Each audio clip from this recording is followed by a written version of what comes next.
ಶಿವಮೊಗ್ಗದಲ್ಲಿ ವ್ಯಕ್ತಿಯ ಬರ್ಬರ ಕೊಲೆಯಾಗಿದೆ. ವಿನೋಬ ನಗರದ ತರಕಾರಿ ಮಂಡಿ ಬಳಿಯೇ ಬರ್ಬರ ಮರ್ಡರ್ ಆಗಿರುವಂತದ್ದು. 26 ವರ್ಷದ ಅರುಣ್ನನ್ನ ಕೊಲೆ ಮಾಡಿದ್ದಾರೆ ದುಷ್ಕರ್ಮಿಗಳು. ಕೌಟುಂಬಿಕ ಕಲಹದ ಹಿನ್ನೆಲೆಯಲ್ಲಿ ಕೊಲೆ ನಡೆದಿರುವಂತಹ ಶಂಕೆ ವ್ಯಕ್ತವಾಗ್ತಾ ಇದೆ.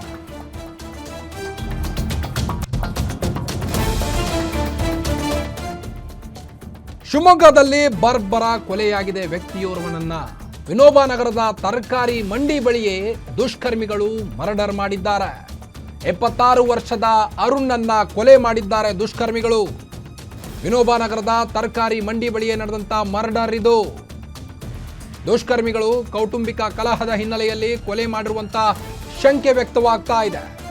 ರಾಡ್ನಿಂದ ಹೊಡೆದು ಕೊಲೆ ಮಾಡಿರುವಂತ ಸಂಬಂಧಿಕರು ಬೇರೆ ಯಾರೂ ಅಲ್ಲ, ಅವರ ಸಂಬಂಧಿಕರೇ ಅವರನ್ನ ಕೊಲೆ ಮಾಡಿದ್ದಾರಂತೆ. ದಾಂಪತ್ಯ ವಿವಾದದ ಹಿನ್ನೆಲೆ ಸಂಬಂಧಿಕರಿಂದಲೇ ಕೊಲೆಯಾಗಿದ್ದಾನೆ ಈತ.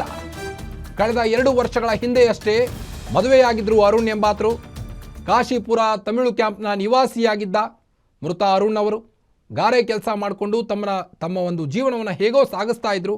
ಆದ್ರೀಗ ಸಂಬಂಧಿಕರೇ ವ್ಯಕ್ತಿಯನ್ನ ಬರ್ಬರ ಕೊಲೆ ಮಾಡಿದ್ದಾರೀಗ.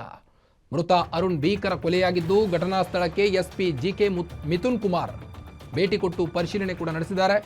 ಯಾವಾಗಾಯ್ತು, ಹೇಗಾಯ್ತು ಅನ್ನೋದ್ರ ಬಗ್ಗೆ ಸಂಪೂರ್ಣ ಮಾಹಿತಿಯನ್ನು ಪಡೆದುಕೊಳ್ತಾ ಇದ್ದಾರೆ. ಆ ಜಾಗಕ್ಕೆ ಬಂದು ರಾಡ್ನಿಂದ ಹೊಡೆದು ಸಂಬಂಧಿಕರು ಕೊಲೆ ಮಾಡಿದ್ದಾರೆ ಈತನನ್ನ.